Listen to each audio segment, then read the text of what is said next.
આપણે જોઈશું આજે MS વર્ડ વિશે। અહીંયા માઇક્રોસોફ્ટની અંદર આપણે પેજ ઓરિએન્ટેશન લેન્ડસ્કેપ પોર્ટ્રેટ કઈ રીતે થાય છે તે વિશે આપણે પહેલાં જોઈશું। પોર્ટ્રેટ પેજ એટલે આ ઊભું પેજ છે। આ એક પેજ આપણે ટાઈપ કરેલું છે તે ઊભું પેજ છે જે પોર્ટ્રેટ પોઝિશનમાં છે। જે પેજ લેઆઉટમાં જઈને આપણે લેન્ડસ્કેપ કરીશું એટલે તમે જોઈ શકશો પેજ આડું થઈ ગયું છે। એ જ રીતે આ લેન્ડસ્કેપ એટલે આડું અને પોર્ટ્રેટ એટલે ઊભું। હવે પેજીસના કેટલા પ્રકાર છે તો પેજ સાઇઝની અંદર આપણે જઈને જોઈશું તો લેટર સાઇઝ આવશે, જે નાની સાઇઝ હશે એનાથી મોટી A4 હશે। લીગલ કરીશું તો ફૂલસ્કેપ સાઇઝ થશે। એ રીતે A3, A4 જુદી જુદી સાઇઝ જુદા જુદા પેપર પ્રમાણે સાઇઝ હોય છે। એટલે આપણે જોયું। હવે આપણે જોઈશું માર્જિન લેફ્ટ, રાઇટ, ટોપ, બોટમ એ પ્રકારનું માર્જિન હોય છે। અહીંથી આપણે આ જોઈશું તો કસ્ટમમાં જઈશું તો આ રીતે પેજ સેટઅપ આવશે અને તે રીતે ન જવું હોય તો બાજુમાં સાઈડમાં જે રૂરલ લાઇન છે ત્યાં તમે ડબલ ક્લિક કરશો તો પણ પેજ સેટઅપ ઓપન થશે। એટલે અહીંયાથી તમે ટોપ, બોટમ, લેફ્ટ, રાઇટ દરેક માર્જિન અહીંયાથી સેટ કરી શકશો। અહીંયા જો આપણે ઉપરનું ટોપનું સેટ કરીએ છીએ 0.51 કરું છું હું, તમે જોજો આ માર્જિન સેટ થયું છે।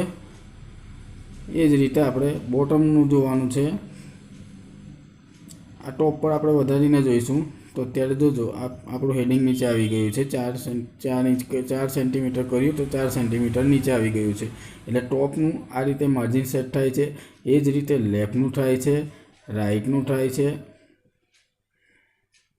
અહીંયા આપણે રૂરલ લાઇન પર ડબલ ક્લિક કરીશું એટલે અહીંયા લેફ્ટ કરીએ છીએ। લેફ્ટ ડાબી સાઈડ તમે જોશો અત્યારે કેટલું માર્જિન છે। અહીંથી હું 4 સેન્ટીમીટર કરું છું। જો લેફ્ટ સાઈડની સાઇઝ વધી ગઈ છે 4 સેન્ટીમીટર, જમણી બાજુ ખસી ગયું છે આપણું લખાણ, એટલે આપણું લેફ્ટ માર્જિન છે આપણે જોયું। એ જ પ્રમાણે હવે આપણે રાઇટ માર્જિન જોઈશું અને બોટમ માર્જિન જોઈશું। તો અહીંયાથી આપણે ડબલ ક્લિક કરીશું તો રાઇટ માર્જિન આવશે। રાઇટ માર્જિન 4 કરીશું તો જો કેટલું અંદર ટેક્સ આવી ગયું છે, ડાબી સાઈડ ટેક્સ ખસી ગઈ છે 4 સેન્ટીમીટર। એ જ રીતે આપણે બોટમ છે,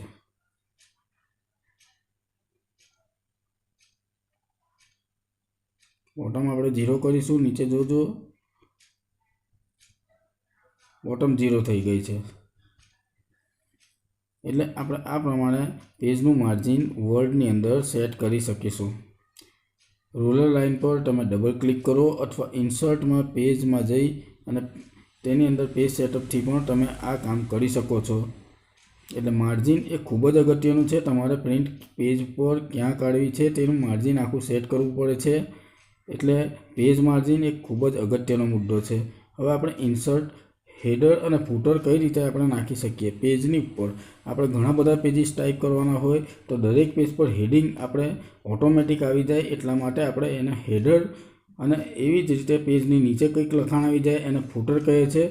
એ કઈ રીતે થાય છે તો આપણે ઇન્સર્ટમાં જઈ અને હેડર નાખવાનું છે અને આપણે જે હેડિંગ રાખવું હોય, જે ડિઝાઇન રાખવી હોય, જે લોગો રાખવો હોય તે અહીંયાથી આપણે ટાઈપ કરી બનાવી લેવાનો છે। અહીંયા તમે જોઈ શકો છો ટોપ પર 3 સેન્ટીમીટર જેટલું હેડર ખુલેલું છે। એની અંદર તમે તમારો લોગો, કંપનીનું નામ, એડ્રેસ, ટેલિફોન નંબર વગેરે તમે સેટ કરી શકો છો એટલી જગ્યાની અંદર। ત્યારબાદ તમે જેટલા પેજ ટાઈપ કરશો એ દરેકે દરેક પેજમાં આ હેડર ઓટોમેટિક આવી જશે। અહીંયાથી આપણે હેડિંગ સેટ કરવાનું છે।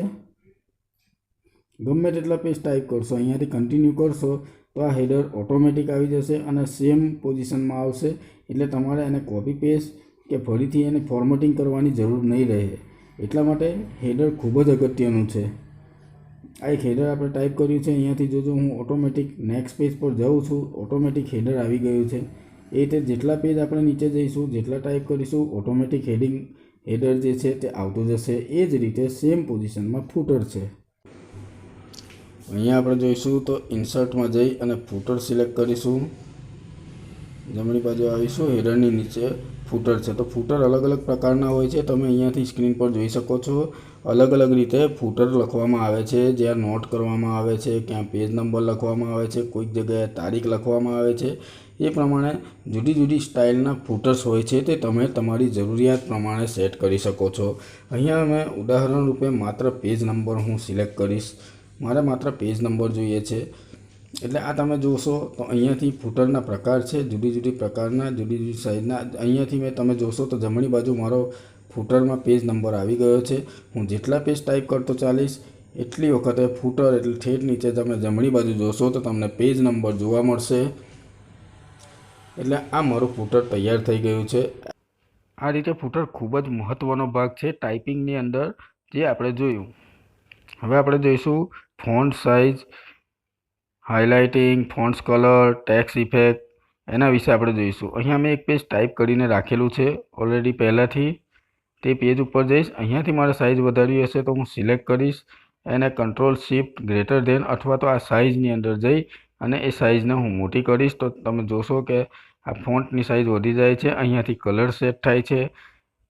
અહીંયાથી તમારે હાઇલાઇટનો ઓપ્શન છે, તમારે જે પ્રમાણે હાઇલાઇટ કરવું હોય તે પ્રમાણે હાઇલાઇટ થાય છે. અહીં બાજુમાં તમે જોઈ શકશો અહીંયા કલર છે ફોન્ટ્સનો કલર જે રાખવો હોય તે આપણે અહીંયાથી. સ્ટાઇલ છે, ફોન્ટ્સની અલગ અલગ પ્રકારની સ્ટાઇલ્સ છે, આઉટલાઇનો છે, તેમજ જુદા જુદા પ્રકારની ઘણા પ્રકારની છે. તે સ્ટાઇલમાં તમે ટેક્સ્ટને તમારી કન્વર્ટ કરી શકશો અને લખી શકશો અને સારું એવું ફોર્મેટિંગ કરી તમે સારું ફોર્મેટિંગ કરી શકશો. તો આ રીતના તમે ફોન્ટ સાઇઝને આ સેટ કરી શકશો. હવે આપણે જોઈશું એલાઇનમેન્ટ. એલાઇનમેન્ટ જ્યારે તમે ડ્રાફ્ટિંગ કરો છો લેટર, તો તમારો લેટર આગળ પાછળ કંઈક ને કંઈક ટાઈપ થતો હોય છે. અહીંયા તમે એલાઇનમેન્ટ વિશે સામાન્ય નોલેજ લઈ લઈએ તો ડાબી બાજુ ખસશે સેન્ટર આવશે, રાઈટ સાઈડ કરીશું રાઈટ સાઈડ આવશે. હવે છેલ્લું ઓપ્શન છે જસ્ટિફાઈ. હવે તમે કોઈ પણ લેટર આ રીતે સળંગ લખેલો હશે તો જમણી બાજુ તમે જોશો તો એક સરખો દેખાશે નહીં, તમને આગળ પાછળ ખસેલું હશે એવું જ દેખાશે. તો એક સરખી લાઇનમાં ટાઈપ કરવા માટે તેને જસ્ટિફાઈ કરવાની જરૂર પડે છે, જેને તમારી ટેક્સ્ટને સિલેક્ટ કરી કંટ્રોલ જે અથવા તો ઉપરથી તમે ચાર લાઇન સરખી પાડેલી છે એલાઇનમેન્ટની ત્યાં ક્લિક કરશો એટલે ઓટોમેટિક જસ્ટિફાઈ થઈ જશે. અહીંયાથી જુઓ આપણે સિલેક્ટ કરી છે ટેક્સ્ટ, અહીંયા જસ્ટિફાઈ કર્યું અને તમે જોઈ શકશો જમણી સાઈડ દરેકે દરેક ટેક્સ્ટ એક સરખી લાઇનમાં થઈ ગઈ છે. તો આ રીતે એલાઇનમેન્ટનું મહત્ત્વ ડ્રાફ્ટિંગની અંદર ખૂબ જ છે, જેનાથી તમારે ફોર્મેટિંગ સારામાં સારું કરી શકો છો. એ જ રીતે તમે બુલેટ અને નંબરિંગ વિશે જોઈશું. તો અહીંયા આપણે ટાઈપ કરેલી વસ્તુને સિલેક્ટ કરી નંબર પર ક્લિક કરીશું તો ઓટોમેટિક નંબર આવી જશે. એ જ રીતે બુલેટ પર સિલેક્ટ કરીશું તો ડિઝાઇન આવી જશે. અલગ અલગ પ્રકારની ડિઝાઇન, અલગ અલગ પ્રકારના બુલેટ્સ તમે અહીંયાથી તમે મેળવી શકો છો અને ત્યાં તમે ફોર્મેટિંગ સારું કરી શકો છો. હવે આપણે જોઈશું ટેબલ એન્ડ બોર્ડર. આ ખૂબ જ મહત્ત્વનો ભાગ છે. ટેબલમાં તમે ખૂબ જ સરળતાથી પદ્ધતિસરનું કામ કરી શકો છો અને જુદી જુદી ડિઝાઇનમાં, જુદી જુદી ફોર્મેટમાં તમે ટેબલ તૈયાર કરી શકો છો. અહીંયા આપણે 4x4નું એક ટેબલ નાખીએ છીએ, ઇન્સર્ટ કરીએ છીએ, જેમાં 4 રોઝ છે અને 4 કોલમ છે. તે નાની મોટી કઈ રીતના થાય છે, તેમાં ફોર્મેટિંગ કઈ રીતના થાય છે, તેમાં ડિઝાઇનિંગ કઈ રીતના થાય છે. ડિઝાઇનિંગ ઉપર જો તમે જોશો તો ટેબલ આપેલા છે જુદી જુદી જાતના, કલરિંગ, કલરફુલ, તે તમે બનાવી શકો છો. અને આ ટેબલની અંદર તમે જુદી જુદી જાતનું ફોર્મેટિંગ કરી શકો છો અને તમારા ડેટાને એસેન્ડિંગ ડિસેન્ડિંગ ઓર્ડરમાં પણ ગોઠવી શકો છો. અહીંયાથી તમે કોલમ વધઘટ કરી શકો છો, એને માર્જિન સેટ કરી શકો છો તથા તેમજ કોલમની હાઇટ તથા વિડ્થ નાની મોટી કરી શકો છો. પ્રોપર્ટીમાં જઈને અહીંયા આપણે પ્રોપર્ટીમાં જઈ અને રોઝ અને કોલમનો ઓપ્શન આવશે, ત્યાંથી તમે રોઝ કરશો તો રોઝની વધશે. અને અહીંયા 4 ઇંચ કરી છે તો તમે જોઈ શકો છો ખૂબ જ મોટું થઈ ગયું છે ટેબલ. અહીંયા મેં નાની ઓછી વટ્ટી કરીને મારી રીતના હું જે પ્રમાણે સેટ કરવા ઈચ્છતો હોય તે પ્રમાણે હું સેટ કરી શકીશ. અહીંયાથી હું 1 સેન્ટીમીટરની કરી છે તમે જોઈ શકો છો. અહીંયા મેં ડેટા નાખ્યા છે તે અત્યારે રાઈટ એલાઇનમેન્ટ છે. અહીંયા હું ડેટા નાખું છું આપણે એસેન્ડિંગ ઓર્ડર, ડિસેન્ડિંગ ઓર્ડર વિશે જોવા માટે. તો ABCD ક્રમ પ્રમાણે નથી, આ કોલમમાં ડેટા અધર જ મેં ડેટા નાખેલો છે અને તે રાઈટ એલાઇનમેન્ટ છે. તો સૌથી પહેલાં તો હું એને એલાઇનમેન્ટ સેટ કરીશ.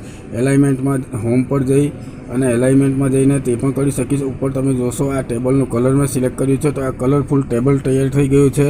અહીંયાથી હું એને જસ્ટિફાઈ કરીશ.